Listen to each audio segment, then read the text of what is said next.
What's up, everyone? Welcome to episode 252 of The Ball is Round Montreal. It's an all CF Montreal show tonight as we preview the season with some special guests and look back at the CF Montreal game versus San Diego FC. We have to. Yes, we do. Let's go ahead and kick this thing off. But before we do that, as always, I'm not doing this alone. Making his way to the mic, my partner in crime, undefeated in debate, and relentless on the airwaves, the pride of the squared circle, Elias Grigoriadis. These intros get longer. Do I and keep, longer. do I keep doing that? No, I gotta shorten it. And there's some like these intros are getting far too extravagant. Elias, it's that kind of show today that we've had too many of last year. Remember those shows last year in 2025 when we had to talk about the 6-1s at Stats? Unfortunately, when we had to talk about the past and the present and the future, and we had to. It's one of those shows, but we're doing it. We did it last year, and we're doing it tonight. We're gonna go ahead and get right into it. As I mentioned earlier, we do have some of our friends, some of our colleagues that went ahead and gave us their previews because last week, Elias, we talked a lot about the previews, some of the predictions we have as far as the season, and we went around and asked some of our friends to also give us their take. But we are having some technical issues right now. yes, and he sent me a zip bomb. Yeah. It might have viruses. It's not personal, but if the show stops in the middle of it, it's definitely because of the video. Andy's fault. So, are we good to go, Elias, or do we go on to something else for now? We'll circle back to that. In the meantime, good evening, Robbie. Good. Yes, I know. You can gloat. You were right. I was wrong. We'll get into it. But clip that. Elias admitting he's wrong. Yes. We're gonna definitely talk about that. We definitely had, before we dive into the game, Elias, let's talk about our feelings. How did we feel? How do we? You're not my therapist. I'm not. This is not court mandated. I don't have to do shit. You can't make me anymore. Look, I knew that it was. We did our preview.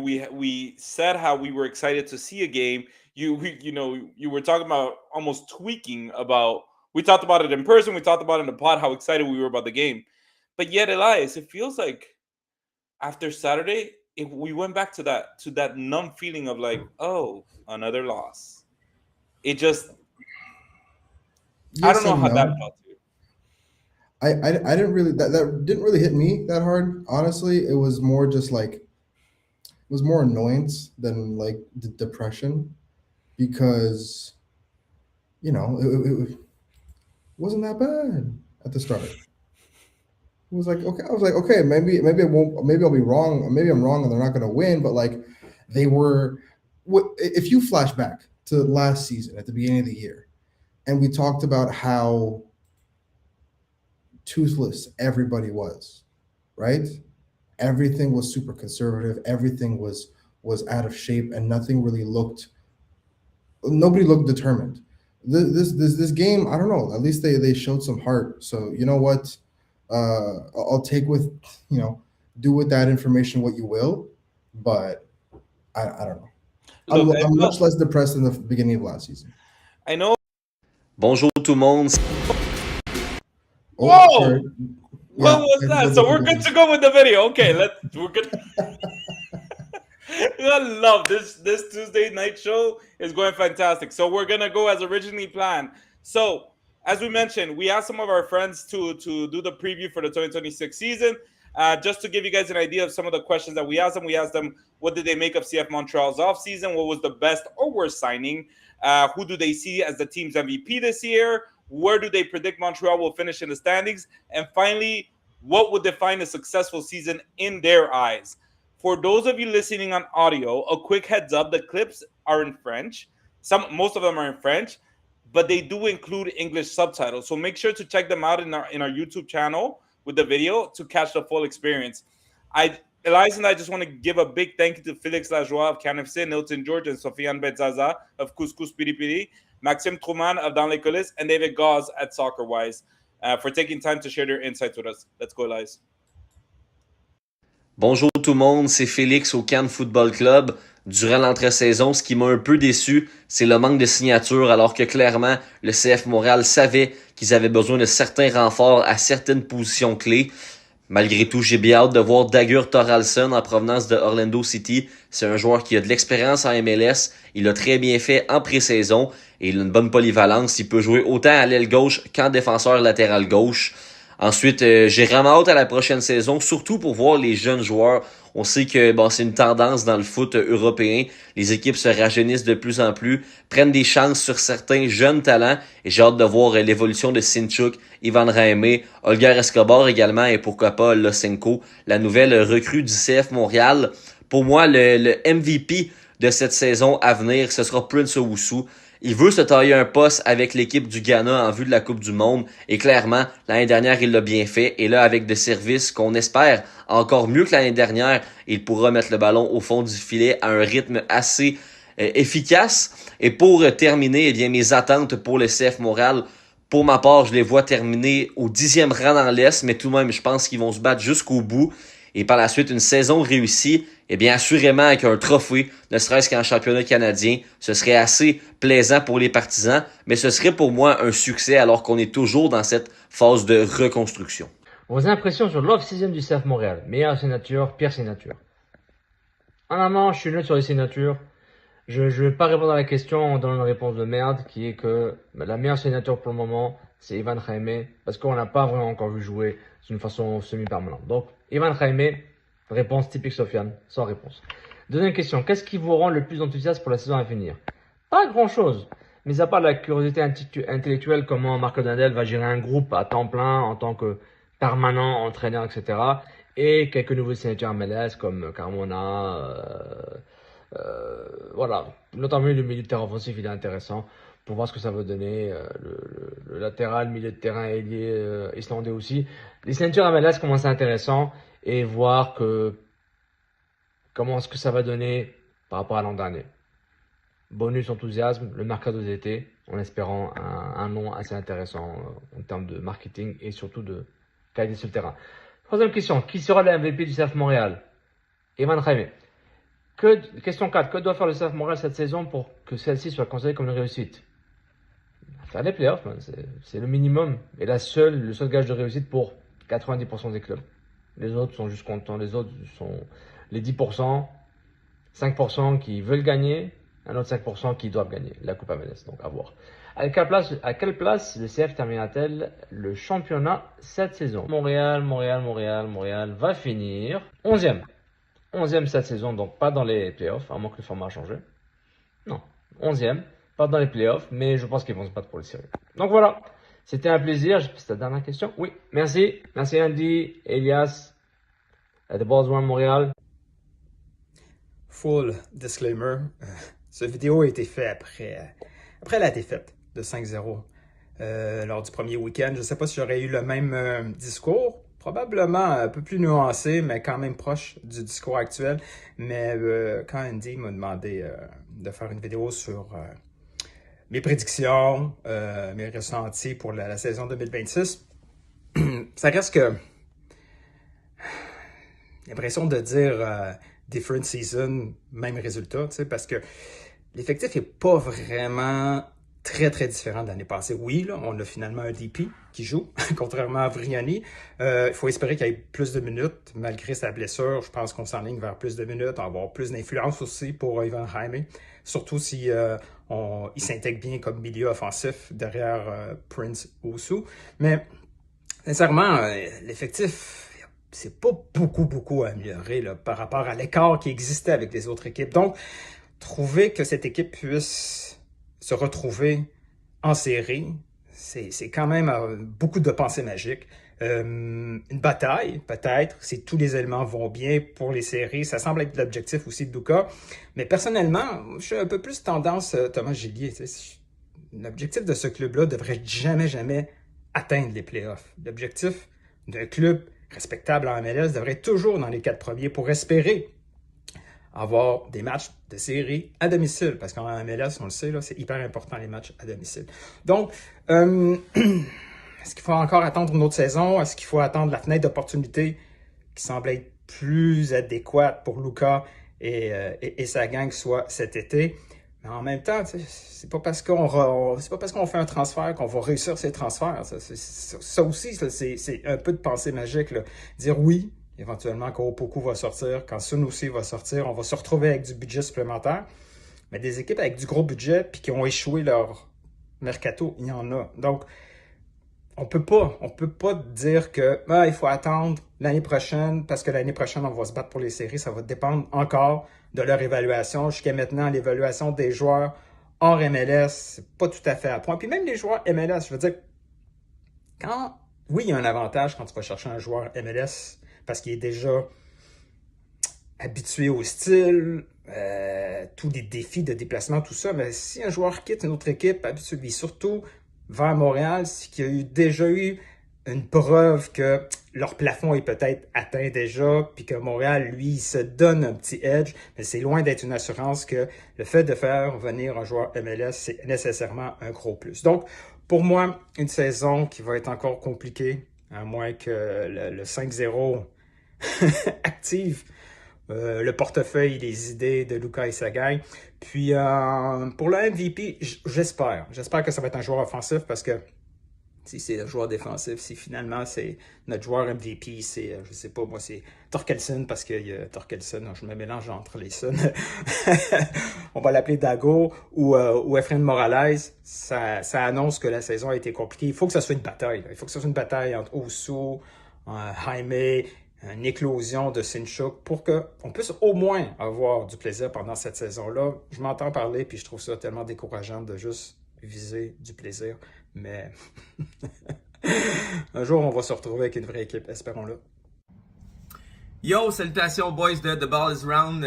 What's up Elias, what's up Andy? 5 petites questions que vous me posez, fait qu'on y va sans plus tarder. Numéro 1, qu'est-ce que je pense du mercato hivernal 2025-2026 du CF Montréal? Je te dirais que c'est un mercato incomplet. Je parlais avec Lucas Saputo la semaine dernière puis il me disait que il allait avoir encore besoin de 1 ou 2 mercato. Pas 4, pas 5, mais 1 ou 2 pour qu'on ait son équipe, pour qu'on voit son équipe. Donc, c'est un mercato incomplet. Il manque encore un allié gauche, il manque encore du talent au milieu. Il manque des trucs. Il y a des gars qui sont encore là qui auraient dû partir, genre Sunusi Ibrahim. Mais c'est le mercato qu'on a. Qu'est-ce que je pense? Incomplet, meilleure signature. Brian Vera, qui est un vrai boucher, c'est un défenseur comme on en a besoin. Des gars qui cognent, qui frappent, qui mouillent le maillot, mais de la bonne façon quand même sur le terrain avec une belle attitude, un beau caractère, une belle grinta. Donc Vera, c'est ma signature préférée. Je te dirais celle que j'aime le moins. Je me répète, mais c'est celle qui n'est pas venue, celle qu'on attendait, c'est-à-dire un allié gauche-droitier. On l'a pas eu. Je pense pas que Noah Streit est prête à jouer ce rôle-là, mais en tout cas, c'est la signature qu'il n'y a pas eu. Qu'est-ce qui me permet d'être enthousiaste? Je te dirais que c'est ça peut pas être pire que l'année passée. On a eu une saison de merde, fait que je peux pas m'imaginer avoir pire que ça. Donc ça me rend enthousiaste, ça peut pas être pire. Et l'autre truc, je te dirais, c'est des progressions individuelles tant qu'on sera pas prêt. Je pense que 2027, c'est l'année à cibler, là. Mais 2026, c'est la progression individuelle de Enadi Sinchuk, de Efrain Morales, des gars comme ça, des jeunes qui vont avoir un rôle, vont avoir des minutes. Donc c'est ce qui me rend un peu enthousiaste. C'est des gars qui, au camp, des 3 pratiques qu'on a vues à Montréal et de ce qu'on a vu dans les matchs préparatoires, avaient pogné un gros step forward sur l'année passée. Le MVP de cette année, c'est pas compliqué, ça va être encore Prince parce que je vois pas le gardien l'avoir, on risque d'accorder beaucoup de buts. Je vois pas la défense l'avoir, je vois pas le milieu l'avoir, donc ça va se jouer sur les ailes ou à l'attaque. Donc, je pense que par défaut, on va donner à Prince en espérant que ce soit pour avoir marqué beaucoup de buts. Qu'est-ce qui pourrait qualifier la saison de réussite?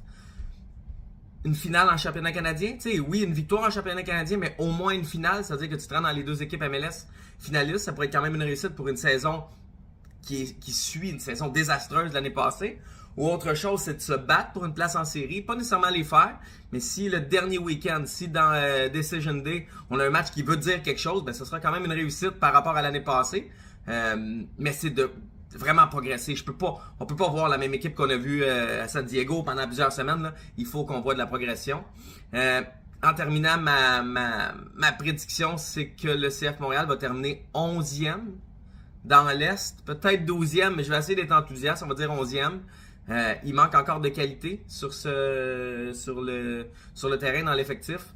J'invite mon ami Nilton à refaire ce qu'il a fait l'année passée, c'est-à-dire de prendre l'alignement puis de le comparer en nombre de TAM players, DP, des gros salaires des joueurs importants et de le comparer aux autres pour qu'on voit à quel point il manque encore de la qualité.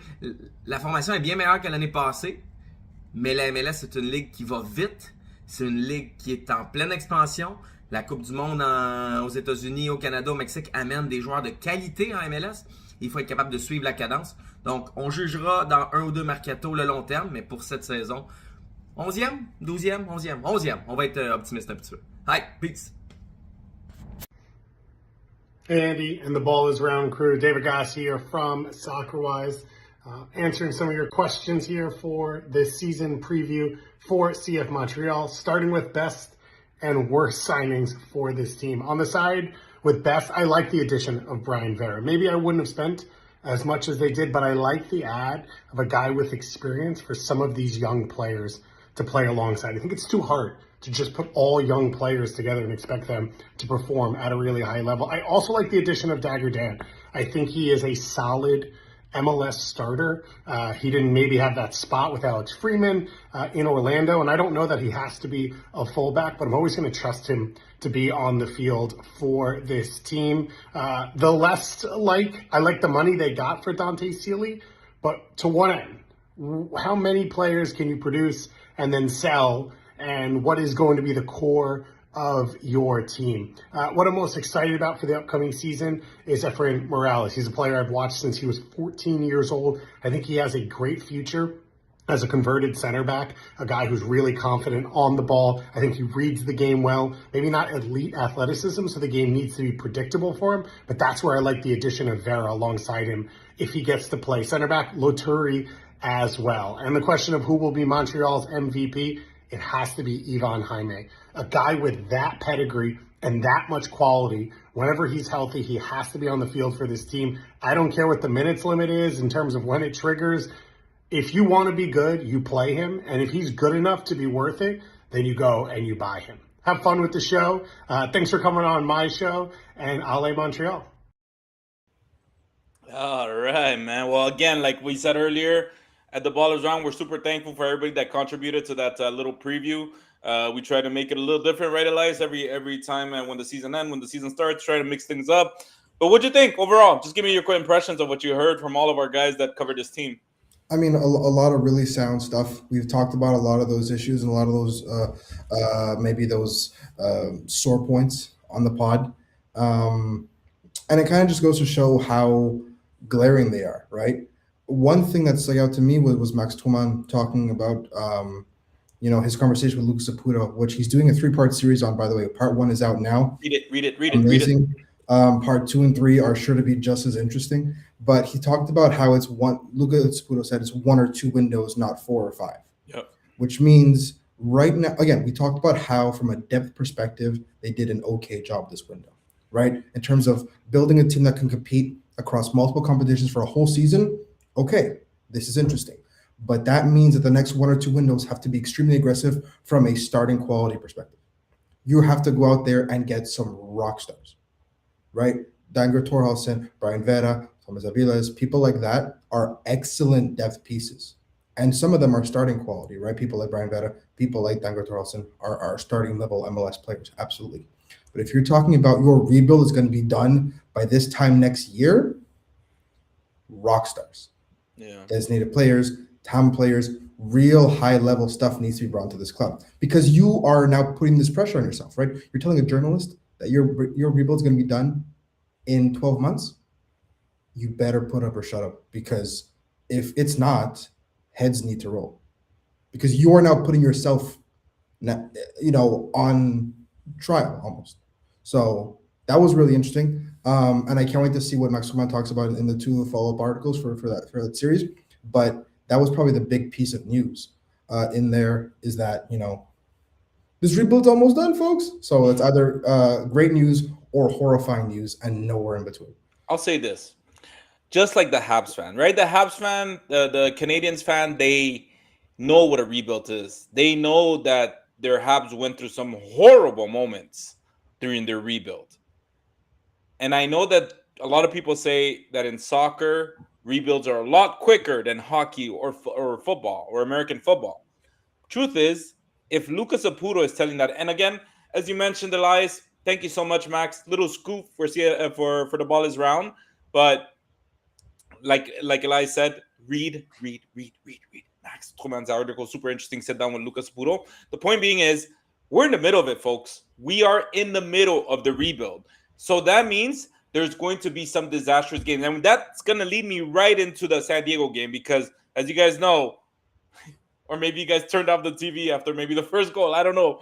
But CF Montreal lost to San Diego FC 5-0 over the weekend for the first game of the season.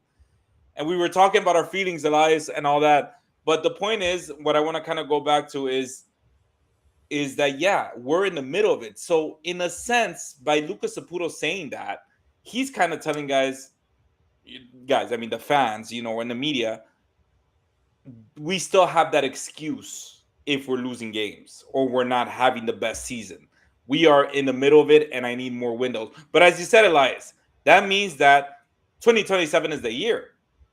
2027 is the year that everything needs to be, as Max Truman said, Lucas Saputo said, you're going to have to wait 2 transfer windows to see my team, to see the team I want to put together. So that's where you kind of are like, okay, so what are we doing here right now, Elias? What are we doing in this transition phase? Are we supposed to just, a lot of them, Nilton, Sofiane, they mentioned it. A lot of it is about progression, the progression we see this year, right? So it's no longer about the wins, Elias. It's about the progression. And that's what we were talking about in July 2025. Forget the wins. I literally said one on this show, and I said, if you're a CF Montreal fan and you don't want to go into depression, stop focusing on the results and focus on the performance of the individual and how they're getting better. I said that.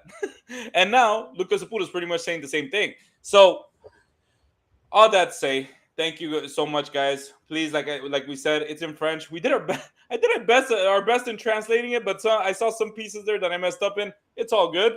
We're not professional translators. But, okay, so let's get right into it. So, Elias, let's look at the lineup. Where we see that at goalie we had Thomas Gillier. On defense we had Tomas Aviles, Brian Guerra, Bodie Hidalgo, Efrain Morales, Samuel Piet and Victor Lotori in the midfield. Torholson on the left midfield, Sinchuk at the right wing, Escobar as a 10, and Prince Owusu up top. So you look at this lineup. How much time did you spend looking at this lineup, Elias? I was very annoyed. Because the thing is, if we go back to the old, if we go back to the preseason lineups, they had everything grouped together so neat. You had center backs, you had goalie, center backs, fullbacks, midfielders, wingers, 10, striker. That was it. And now I get this lineup, and I'm like, who the fuck plays where? So you see this, and I see like, okay, Aviles, Morales are 2 players that don't really have that much versatility. They're obviously playing center back. Hidalgo is obviously playing right back. But now Vera's playing left back. That makes Torholson a winger. And then, so you had to almost do like, you had to do these mental gymnastics to kind of put together a lineup. Is it going to be a 3-back with Torholson and Hidalgo as wing backs? Is Torholson just going to play straight up left wing and Vera is going to play as a proper left back? What the hell is going on? The only real concrete things that I knew for a fact was that Prince Wusu was striker and Thomas Gillier was in nets. And Samuel Piet was a midfielder. That's it. Everything else is up to interpretation, So I again, this is more of a graphic design, not necessarily graphic design, because I do think it's pretty clean, but give us some indication of what the formation is. I'm not saying lay out a formation like you're putting out people in their spots on the field. If you want to, I'm not going to complain, but at least group them together. I love what they did with the preseason, because at least it gave you a concrete idea of who's supposed to play where, and it gives you, going into the game, right? It gives you a certain idea. This is such a non-story for me, because, all you have to do is wait 40 minutes, you're going to see them on the field and you'll know. But it's just a mild annoyance that. No, I agree with you, but I think that's old kind man of yells at cloud. that's kind of, it kind of reminds me like of the meme where you see Charlie Day just like going crazy on the board to plus it. Yeah, Like, you're just trying to figure where. exactly. But I will say this: the lineup I was pretty much as expected. And I think that's what Marco Donadel kind of wants when he gives this lineup and nobody knows where they're going to play. He wants players that play three positions, and that gets everybody confused. I will say this though: why was David Bugay not there? That's something. I He's not got even as three. up. David Bugay, Noah Strait, and Ivan Losenko were nowhere to be found. Yeah, Right? Those three are either starters from last year or people that were brought in this year to be important pieces. In the press conference, Marco Donadel said the only player that is not cleared to play, that is not available, is Fabian Herbers. Everyone else was there or was available. So what happened that makes two new signings and last year's unquestionable right back starter not even on the game sheet? It's kind of interesting. But again, that's more of a midweek question. yeah. Well, Lucas Saputo, I think he went on the Planet X podcast at some interview where he said like, "Oh, we're really focusing on preparing these the European players to adapt to the MLS traveling and all that." And I thought about a lot that like that does sound like it's sincere, like we want to get them ready and adapt. But how do you do that? You They've just been make in them Florida for a month. travel back and forth and just okay, you're here now. They've been there a month. This is just it's not like they flew to San Diego from Switzerland. Europe. Yeah, exactly. Right? They've been in Florida the whole time. Noah Yeah. Strait was a bit more recent. That's fine. But at the same time, not having him on the bench at all, I found very surprising. Even though Cinco's been with the team since Spain. And that's what's a little bit worrisome too, because you're kind of wondering if you're omitting these very important signings, that you are looking for the future of this team. Why aren't they playing from the moment? Like, don't you want to punch send a not punch? That's the wrong word. But don't you want to send a statement to the rest of the league, like saying, "Hey guys, we are showing our full hand. We are ready to attack. Even if we lose 1-0, you're gonna see us, put up a fight." But you come out, first of all, like I said, David Bugay, a very, very good player from last year as a right back, not even on the bench. Those names that you mentioned as well.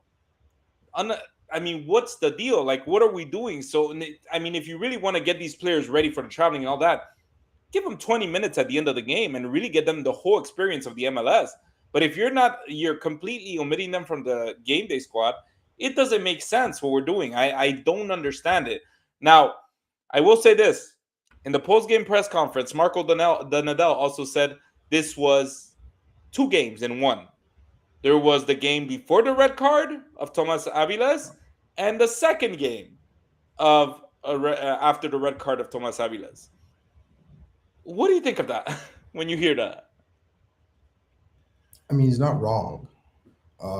Yeah, but are we still there? Are we still giving excuses? Like it feels like. That's the thing, right? That's not an excuse.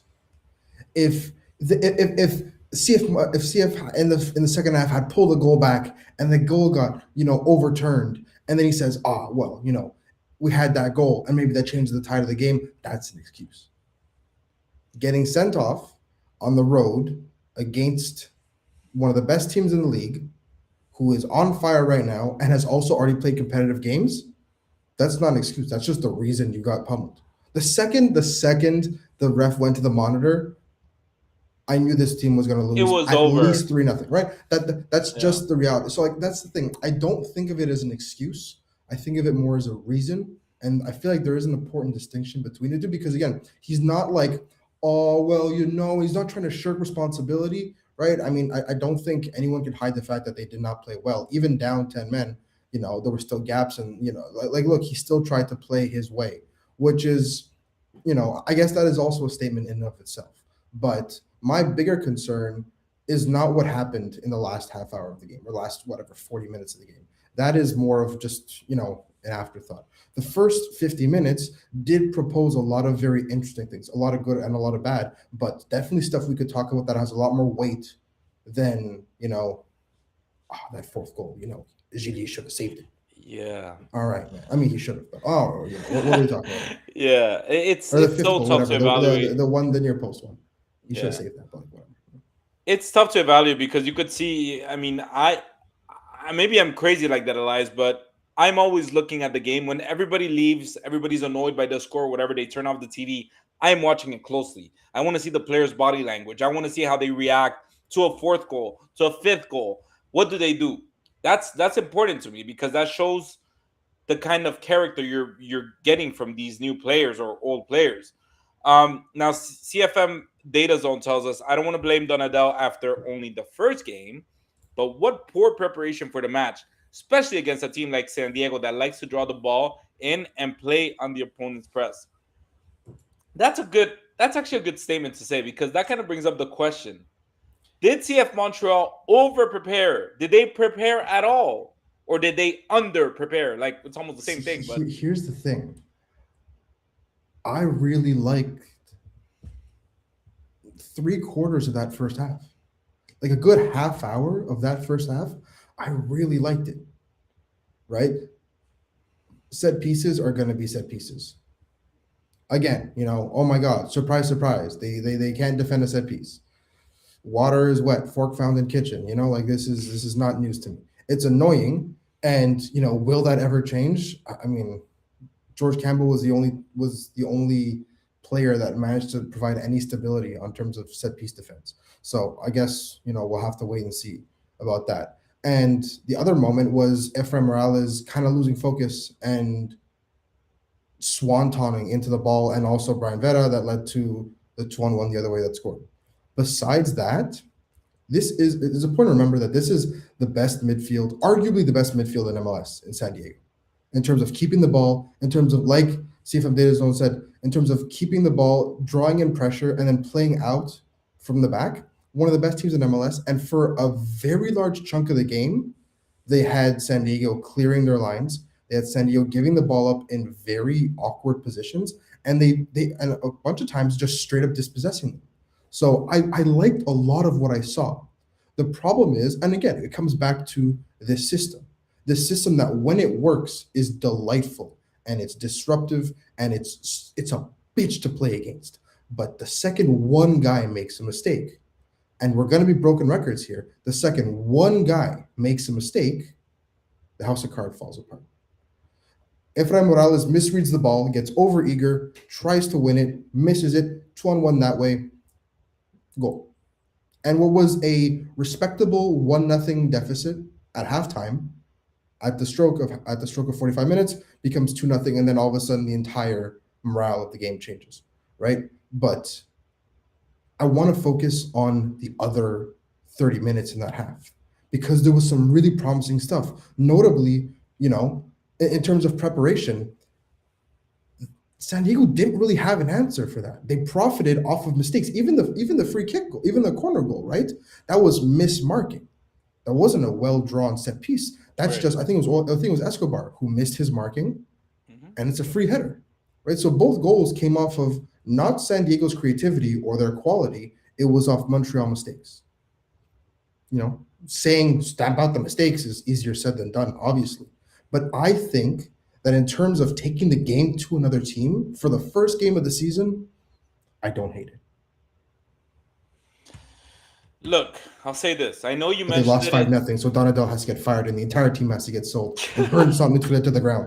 Clip all that. For But legal purposes, this is a joke. clip. But no, I will say this. Yeah, I know you mentioned that the set pieces they gave up the score, and that's annoying and all that. I'm way on the other side of the ice where I'm saying why. It feels like it's the fourth year in a row that that everybody around the club, the coach, the president, Luca, Gabriel Gervais, Laurent Courtois, Hernan Lesara, all of them have always said we need to focus on the set pieces. The set pieces have to. They've even installed a coach, Kobe Johnson, last year to focus only on set pieces. Yet they can't get it right, and it's frustrating. It's infuriating that they are underprepared for these situations. again, lucky bounce, lucky this and all that. But at the end of the day, you're still making some really, really dumb mistakes. Oh, You these are mentioned fundamental. Oh, 100%. Efraim Morales making the mental mistake. I agree with you. That's frustrating. But it's really what I find the most frustrating is that this team looked underprepared. I mentioned after the game, Marco Donadell said after the Toronto game last year, we didn't have time. I haven't had a proper session to prepare for a 10v11. This is why we look completely lost once the man went down. You mentioned something a little earlier, Elias. You love the fact that Marco Donadell stuck to his gun and stayed playing the way he plays, even after the red card. I completely disagree. He should have changed his ways and try to play another way to adapt to the fact that his squad is down to 10 men versus 11 versus a very good San Diego team. But the team actually looked lost. They looked completely like, whoa, we were not expecting that red card. Look, playing 10v11 in any level is very, very difficult. But you have to at least show that you were ready or some kind of adaptation. And I don't think Marco Donadell showed that. And this to me is a big red flag because I start questioning what has Marco Donadell done during the offseason. I'm not saying fire him. I'm not saying he's a bad coach. He could be a genius in 2-3 weeks after he wins his next few games. I don't know. But what I'm saying is the showing that they did on Saturday, especially also given the lineup selection that we just talked about a little bit earlier, there's a lot of questions to be asked as to the preparation for leading to San Diego. We're going to talk about what's next.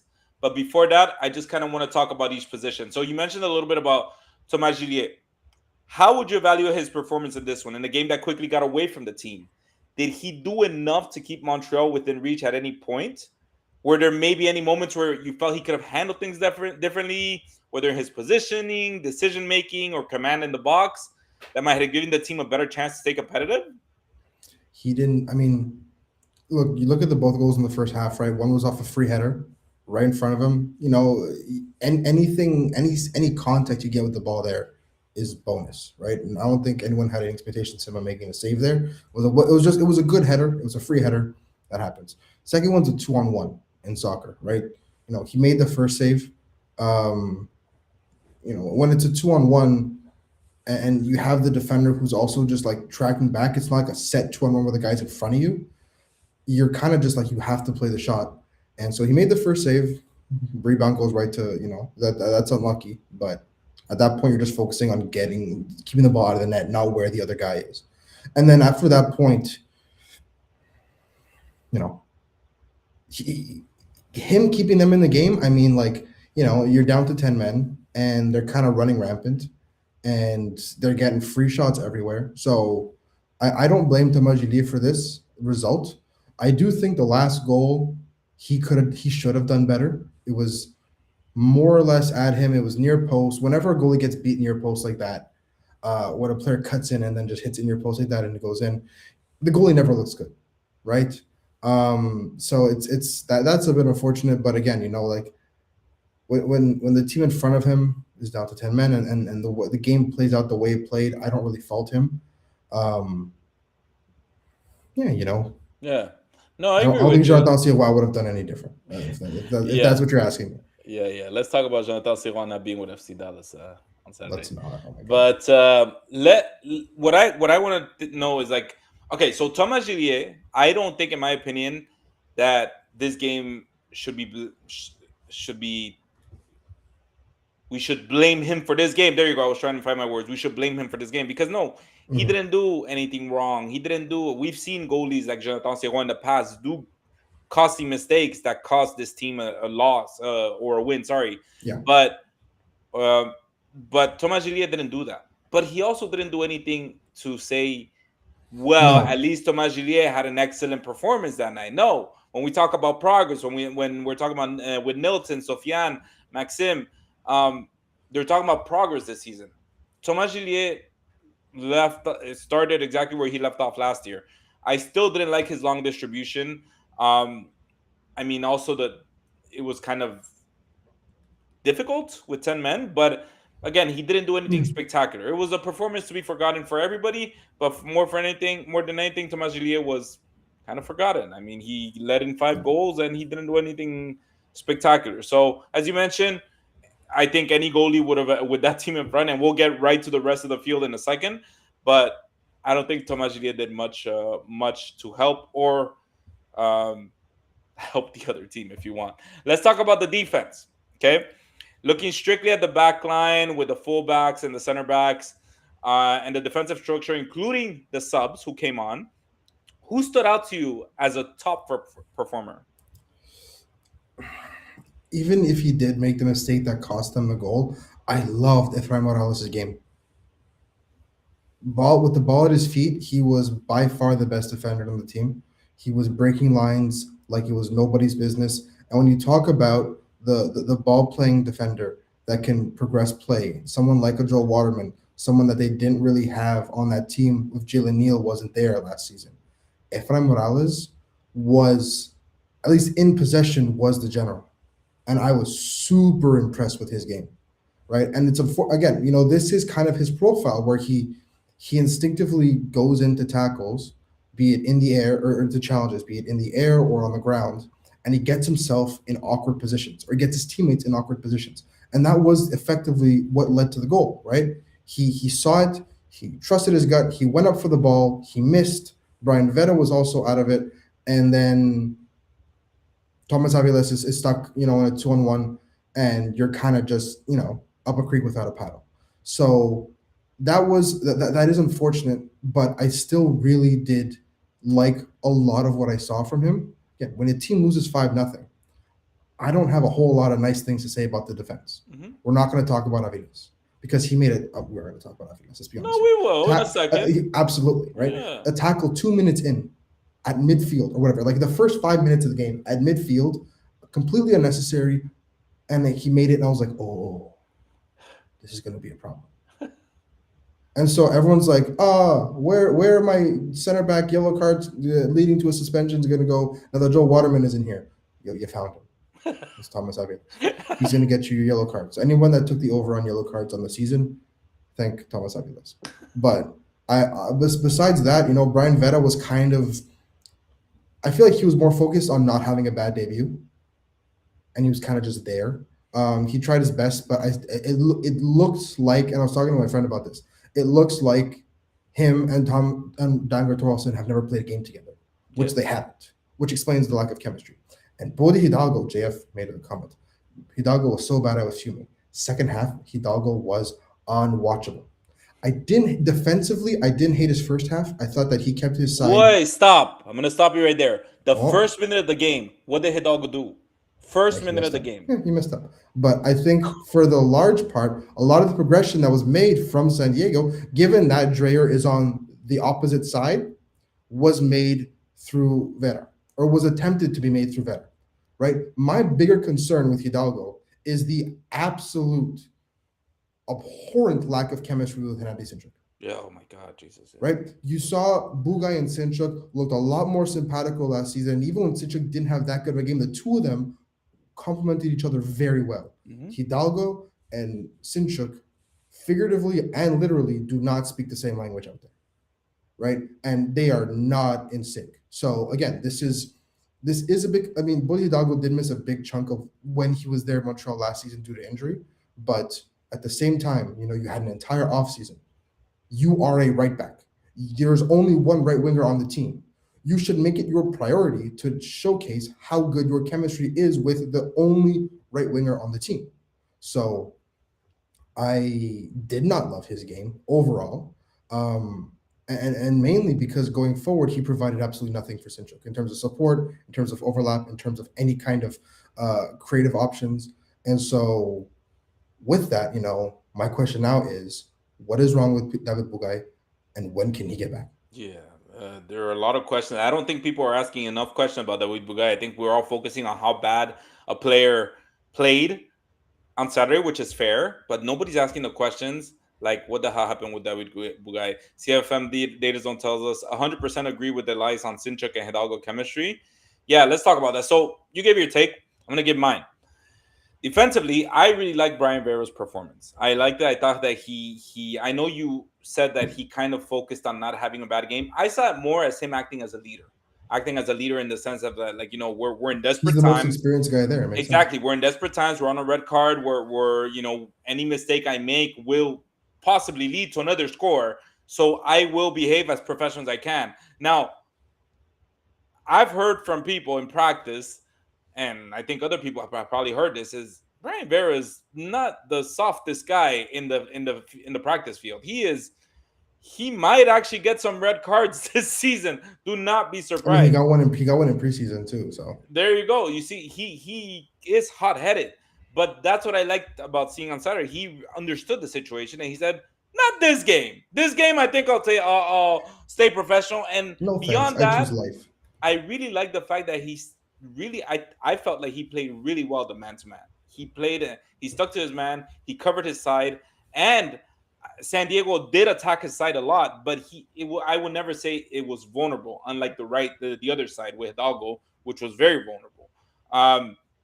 Now, the one that I didn't like, we can talk about Tomas Aviles, but forget about the red card, okay? Before the red card, Yeah. the only way that Marco Donadel's scheme works, and this is something we see from last year, we saw the best moments was when the right back, left back, whoever was there, was connecting really well with their wingers. That's the only way Marco Donadel's offense works because he likes to build from the back. But if that connection is not working between Aviles, Hidalgo, and Sinchuk, or the other side, whoever's there, Petrasso or Ivan Jaime, whoever you want, if it's not working, the offense will simply not work. And that's exactly what we saw on Saturday. We saw a connection that wasn't working. And again, Elias, they talked about it a lot in the press conferences. This year, we're focusing about team building. We want to make sure we're in a tight bond and all that. And that's good. That's fair. But it definitely didn't translate into the field. And that's something that I'm not saying that's the reason they lost. They lost because of the red card and because of many other things. But I will 100% agree with JFL Montreal that Hidalgo was so bad. He had a really, really bad game. But as I mentioned, what really shook me was the first minute. Look, when we're talking about the red card of Tomas Aviles, it happened in the 46th minute, the first few minutes of the second Something like that, yeah. of the second half, and the Hidalgo yellow card within inches of the box with I think 49 seconds. We're talking about players being over aggressive and making knuckle-headed decisions within the first minutes of the first half and the second half, which is when you're coming out with a lot of energy, you're coming out pumped and all that, but you still have to stay smart. So, yes, I will say that I didn't like how the defense played. It's hard to find a bright spot in any of the positions, but my top player was Vera, and my least favorite was Hidalgo. Now, do you see this as a personnel issue or something maybe structural that needs to be addressed quickly? I know you said that guys should come back quickly. Do you think Marco Donadel should stick to his playing style, or should he make some adjustments going forward? I see it as a red card issue more than anything else. But here's the thing also, right? My go-to center back pairing right now, until Jalen Neal is healthy and can compete, is Morales and Vera, because I want Torhelson on the left. But that also means having Ivan Jaime or Noah Strait available to start at left wing. Even Fabian Herber's help to start at left wing, right? Because we know that Marco Donadel rates him very highly and has played him more off the left than anything else. So you've had three players that could potentially fill that spot, and none of them were available. So now all of a sudden you're forced to take your best left back option out, and you're forced to everything gets a bit shifted. So there's no Tomas Aviles next week. So I guess we'll have to see what it looks like against Chicago. But right now, it's anybody's guess because, again, we don't have anything certain with regards to fitness. So it's tough to make a prediction when there's so many unanswered questions in here. You know what would have made it worse, Elias? If Bryce Duke Another played. red card. If Bryce Duke played, forget red card. If Bryce Duke played and he scored. Honestly, I'm honestly surprised he didn't play. I was so surprised, but if it happened, that's my point where I turn off the TV. That would have been rock bottom. Yeah. That would have been the Bryce Duke show. Jesus Christ. All right, so let's shift to the midfield, including the players who came off the bench. Who do you think was the most effective in the middle of the park? We've talked about this for a while now. Sampiet at the beginning of the season usually needs a couple games to get his legs underneath him. That was not the case. Sam Piet looked like he lost 3 or 4 years on him in the offseason. He looked great. Rejuvenated.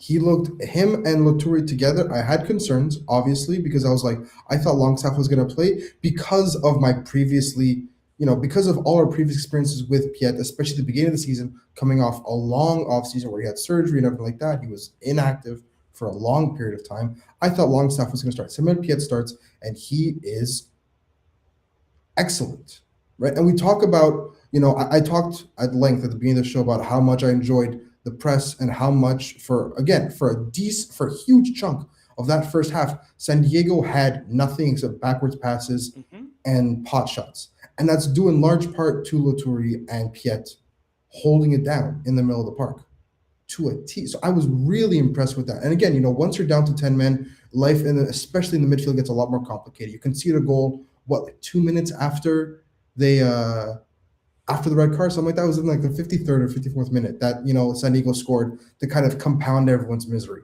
And it's like, all right, you know what? Now the cracks are starting to form, and now they're torn between helping the attack and and they didn't even have the chance to get any subs in. It was a bit of a mess, right? So that again, we're not really going to talk about but on the flip life side, after the red card. yeah, But before then, in the first half, I really liked it. No, I don't think this is the right pairing for a game where they're expecting to have more of the ball. But in a game where you're going to allow a lot of possession and continue to press the way you press, having those two guys there that are operating like that, because again, let's face it, this is going to be arguably the best, if not the top 3 midfields they're going to face this season. And they did a great job over 45 minutes. So when you play teams like this, and they play this well, and they don't have the technical quality that San Diego does, it's going to go a lot. They're going to win the ball a lot further up the field. They're going to do it more often, and they're going to be able to translate it into offense. So I'm really happy with what I saw from those two. But again, they only exist in a ball-winning capacity. Yeah. They don't break lines. They receive the ball in between the lines a little bit, and they did well in that case. But when it comes to turning that into offense, that's not your guys. Yeah.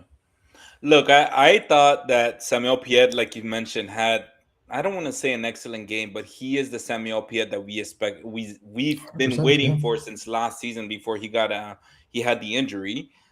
He definitely seemed to be covering big parts of the field on offense and on defense. So he was definitely my top midfielder of the game. Obviously, once he was taken out, it was Longstaff, and Longstaff was a whole different story. Did you like Longstaff's games? Because it was hard to tell after the red card, obviously. Tough because Longstaff had 5 minutes of 11 v 11, Yeah. I think he would have. I don't think he doesn't have Samuel Piet's experience with how to handle opposing midfielders. But in terms of from a physical profile, it was basically a like-for-like substitution. Samuel Piet said there was no physical reason or no fitness reason that he was removed. It was a tactical reason, which confuses me because he was one of the better players in the first half. So they're either I have my doubts because again, this is a guy that just came back from surgery from a very long offseason where again he had no physical activity for a large chunk of time. So the fact that he only played a half, I'm not too surprised by it. I wasn't too surprised when I saw the half. He said it was tactical. It very well may be, but Well, look, based on what I'm hearing, Samuel Piet is at 100%. There's nothing that should be holding him to halftime except if it's, as he mentioned, tactical. Look, I'll say this. The only way, and I've tweeted this out before, I think I've even said in this show, Elias, the only way this team has any success is if the high press works to perfection. The 45 minutes that you keep talking about during the first half of the game before the red card has to do with the high press being so well done with, as you mentioned, the midfielders being led by Prince Owusu, because they destabilized San Diego over and over again with that high press. You could tell that San Diego likes possession. Everybody knows it; it's well known. But when we had Tony over from on Op Watch, I asked him, what should we expect from San Diego, and he said probably not to have the ball. San Diego loves having the ball, so you guys are going to be doing a lot of chasing. But one thing he did say is we're going to have the ball a lot. But the problem is, what do we do when we have the ball a lot? Do we score? In this case, obviously they scored 5 goals, right? But that was an issue that they had last year where they couldn't. The point being is, they really did a good job destabilizing San Diego in that sense. Yeah, 100%. But I will say this: I was very disappointed with Victor Latorre's performance.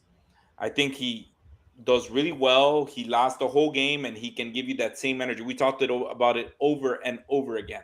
It is, but I really felt like the game was going around Victor the whole time. It really felt like he was a step slower, that he would get beat. In a lot of the goals, he fell behind. I'm not blaming it on him. It was a collective effort, a collective fall, if you want. But I don't think he was necessarily well placed in a lot of the time during a lot of the game. Maybe it's just the first game of the season. He still needs some time to kind of get back into game shape. But I really felt like he was out of position a lot of the times, and Samuel Piet had a lot of making up to do for him.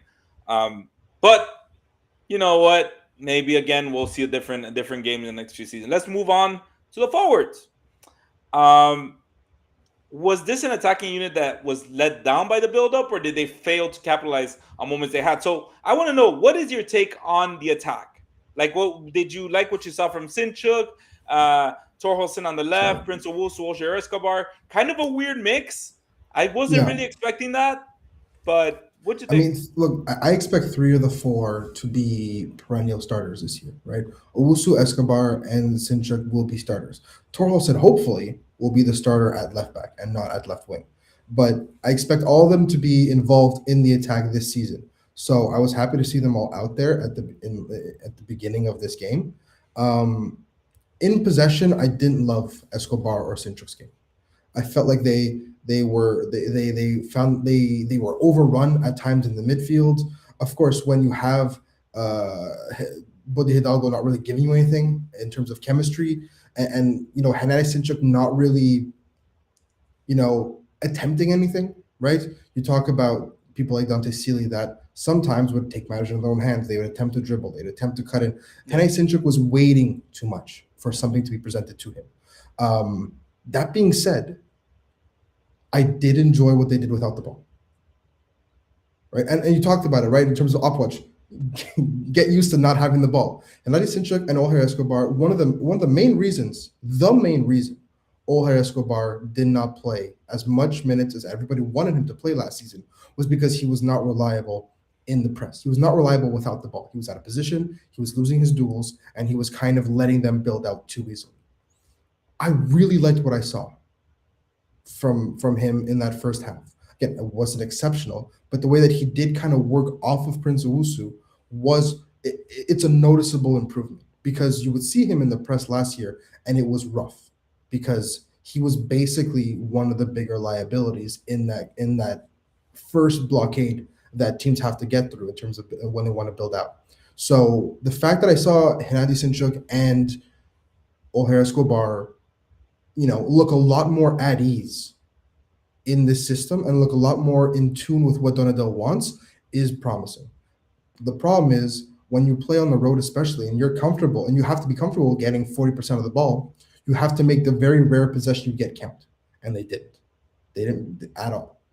And that kind of leads me to Prince Owusu, who I think had, respectfully, a terrible game. I think, again, without the ball, Prince Owusu is going to be Prince Owusu. He hunted them down. He did his job. But when you are leading the line and you're expected to kind of be a target and almost like a buoy in the sea when there's no other options, your hold-up play is supposed to kind of carry you. And his hold-up play was excellent last year and has been known to be very strong. He's a monster. He got eaten completely alive by Duo and McVeigh.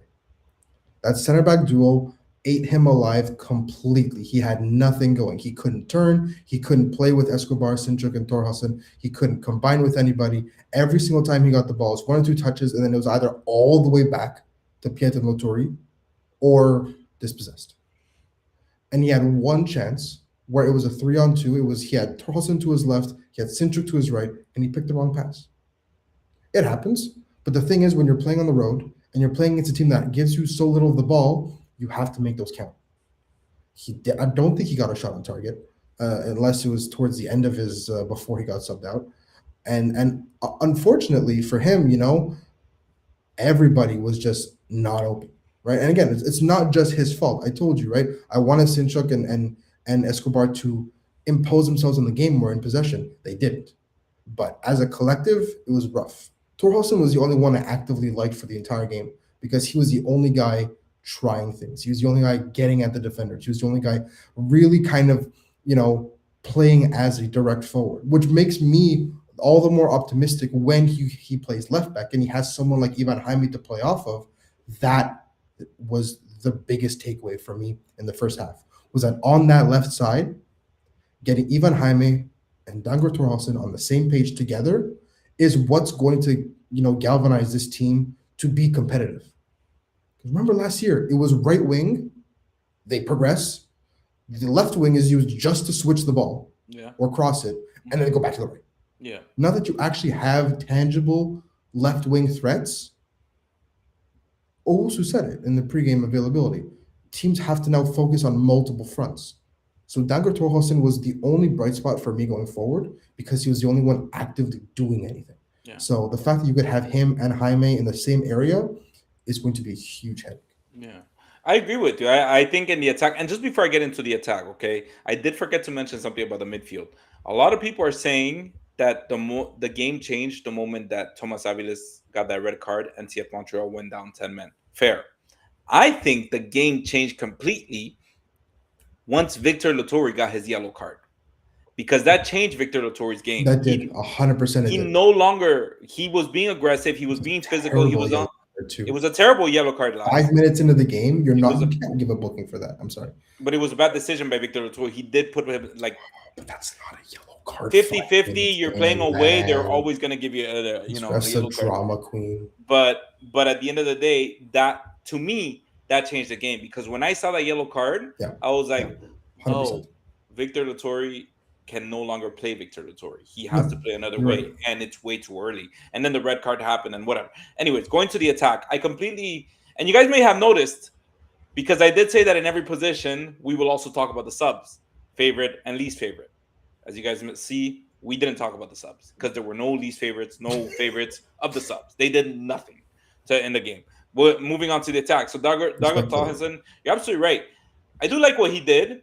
He did, similar to Brian Vera, he was probably the more mature player in the sense that he showed what he could do on both ends of the field. I like that he gets hustled back, which is what Marco Donadel likes from his wingers, to go all the way down in the field and help out defensively as well, while also helping out offensively.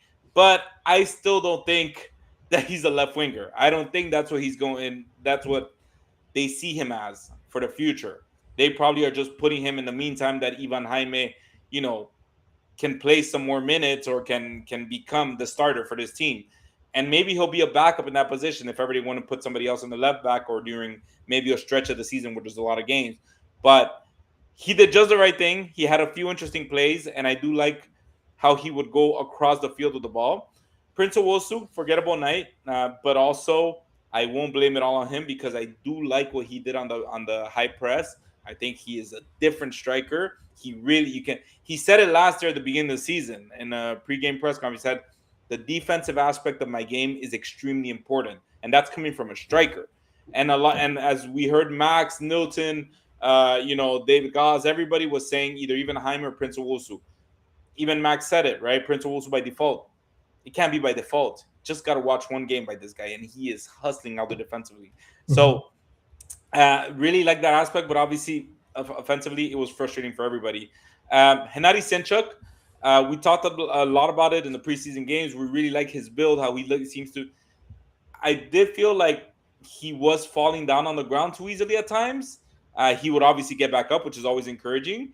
But I do want to see him kind of use that strength that he built up to continue running and continue the attack and all that. He kind of tried to draw too many fouls. Escobar, he is clearly not a starter. I think right now there were a lot of frustrating moments where he could have done better passes to Prince Owusu or maybe the wings, but you know what? Let's just give credit where it is. San Diego did actually play a really good defense, and they Oh yeah, found no, out it was a brick wall. they found a way to completely nullify CF Montreal's attack. We can talk about individual performances of CF Montreal and how bad they were or how good they were, but at the end of the day, San Diego fully prepared for CF Montreal. Yeah, They no, they really handled them. had CF Montreal drawn left and right, and CF Montreal did a favor to them by earning that red card, a very stupid red card, as Marco Donadel said, not smart, but yeah, I mean, it was. I think we're going to talk ad nauseum of this game, how bad it was, but it's very difficult to talk about because you can't really analyze what's good or what's bad when there's a red card and when it's the first game of the season. We can't talk about compared to last week or 2 weeks ago. It's just 1 week. So, you know what we're going to do, Elias? We're just going to move on to the next game, right? So, Absolutely. now the big question is, where does CF Montreal go from here? They gave up 5 goals. They do what we do. They move on to the next game. We stop recording and forget this game start ever again. Exactly. The video session should last about 45 minutes because it was just the first half or however long the video sessions are, which should cover half the game because the second half, there's no usable data from the second half. If you ever, like, again, and then I also can't really, like, I can't blame them, but I also can for not practicing 10v11 scenarios. Elias, what are we doing, man? Come on. Because who expects to get a red card in the first game? You should always expect to get a red card. He had it penciled down for maybe later, like another session. But at the same time, I am kind of miffed because when you get 2 red cards in 5 games of preseason action, you should probably think to yourself, maybe we should prepare for this. So I understand, wanting to work on other stuff, but if the writing's on the wall, the writing's on the wall, So I think that, Veta got sent off once, Avidas got sent off once, hell, Donado got sent off once. That's our holy trinity this season. I can't wait. But when you get people sent off regularly in preseason, the thought should at least cross your mind that maybe just like half a session dedicated to working on specific things. It looks like they didn't work on any of it. So you know what? They didn't even. And again, it's not like you had a red card in the first half and you have halftime to kind of calm everybody down and talk it over. You have to all of a sudden, with absolutely no prep time. And did the Craig substitution happen before the goal or after the goal? Craig, no, it was after the before the red card. No, sorry, after the red card and. It was right after the red card. Yeah. Craig came in, they scored 2 goals in 5 minutes. Yeah, exactly. So, I mean, it kind of seems like everyone just waking up and the house is on fire.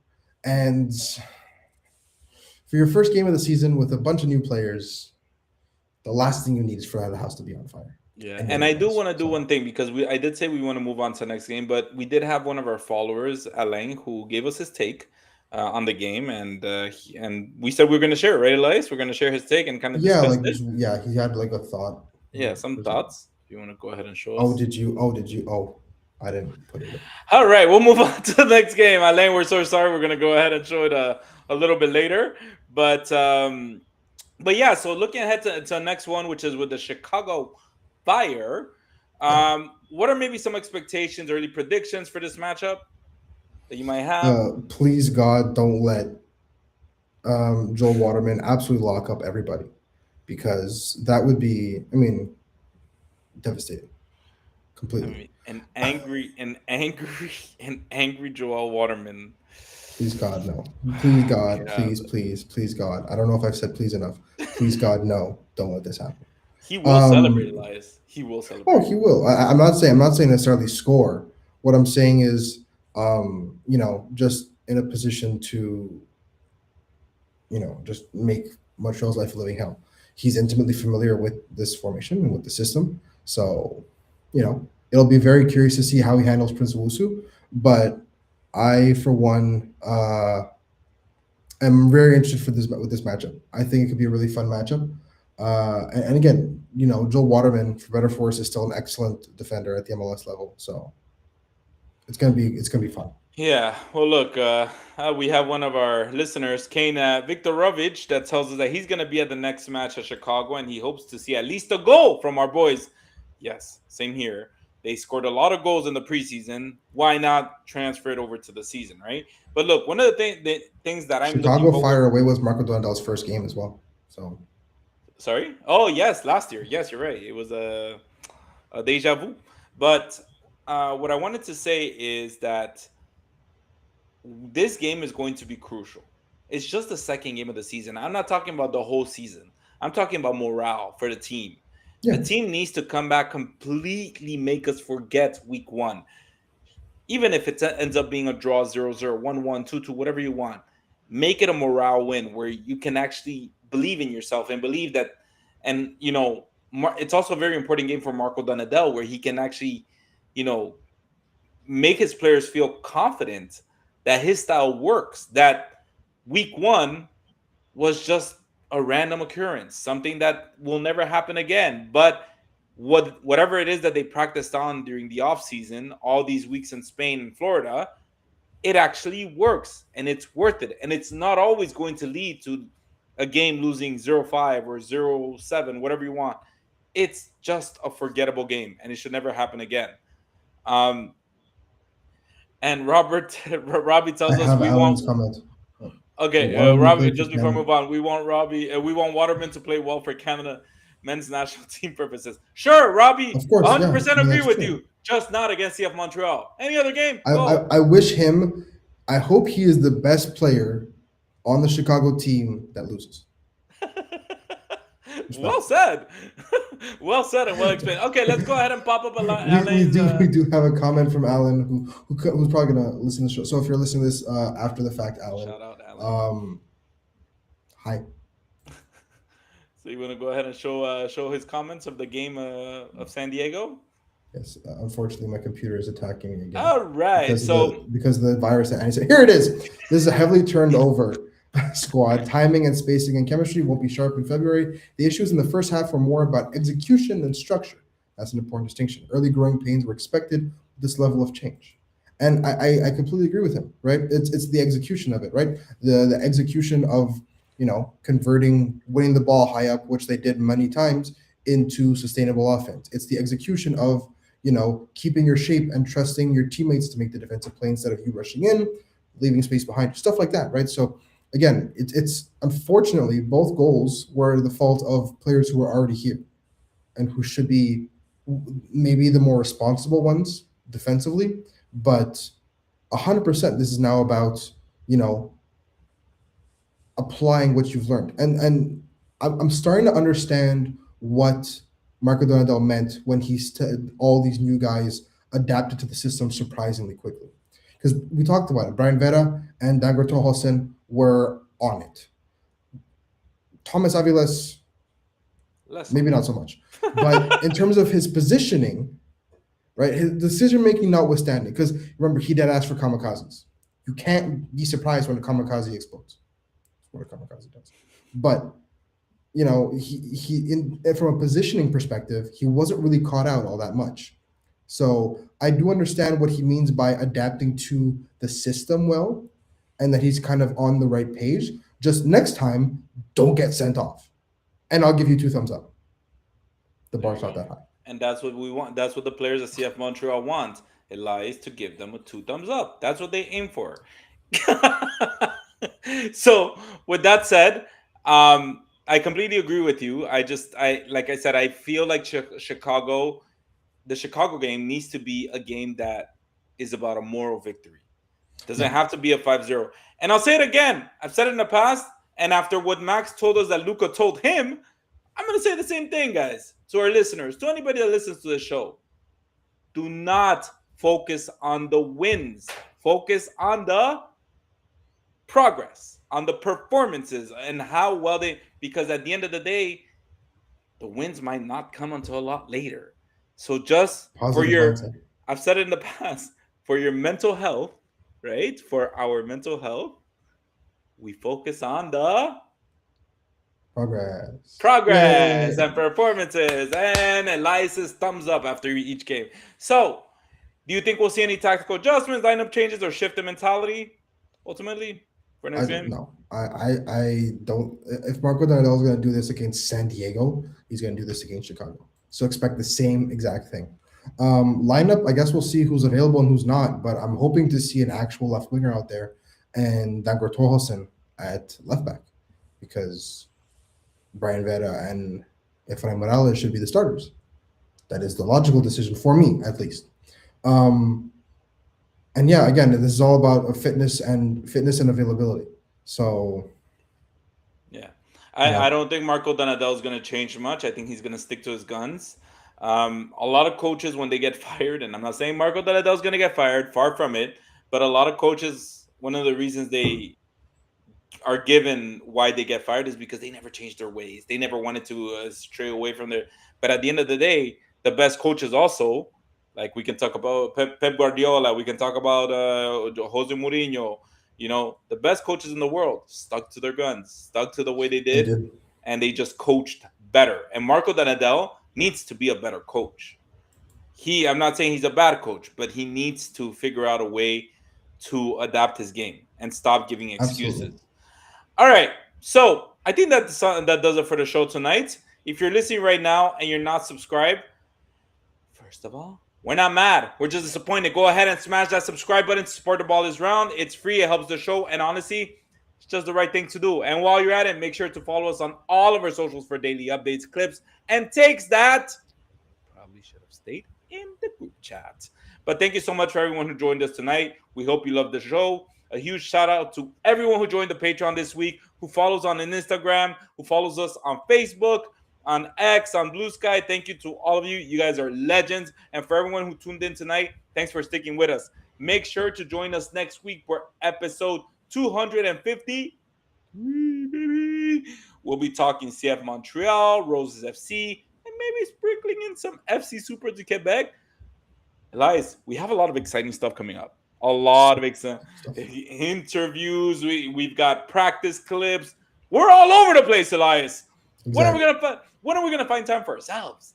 We don't need to. We don't need time for ourselves. We need time. What's that? We need more soccer. Give me more soccer. Soccer. That's all I want. Clip that. All right. Trust us. You do not want to miss these. I think that's takes. See you next week.